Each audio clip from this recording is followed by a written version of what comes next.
Mangoes, bananas, pineapple. This organic dried fruit from Uganda feeds a growing market in the US. Growing in part because of the African Growth and Opportunity Act, or AGOA, a trade deal extended by Barack Obama in 2015. Almost 70% of the products at Kampala-based Jacana Foods are sold in the US. Bosses say AGOA is hugely important to them. Despite President Trump's lengthy list of trade disputes, there's little concern here that Africa could be next. I don't believe that the AGOA products that come out of Africa are necessarily a direct threat to the United States, and the imbalance is not as great as some of the other countries that might be existing. US-Africa trade has exploded under the agreement. It came in at more than $55 billion last year. That's up 45% since the deal went into effect almost 2 decades ago.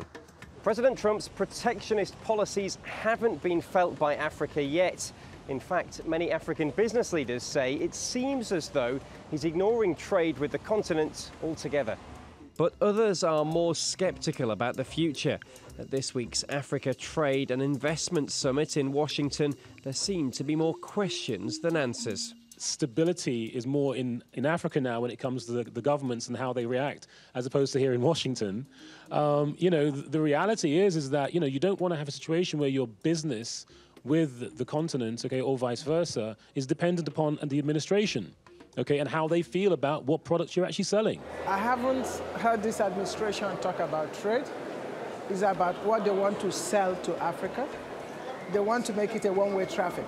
So I'll advise African countries to make use of the opportunity, make sure they're eligible, and penetrate the US market before AGOA is dead. African businesses like Jacana Foods are feeling the benefit of tariff-free trade with the US. But with such a mercurial leader in Washington, the continent is wondering how long the good times will last. Harry Horton, TRT World, Washington.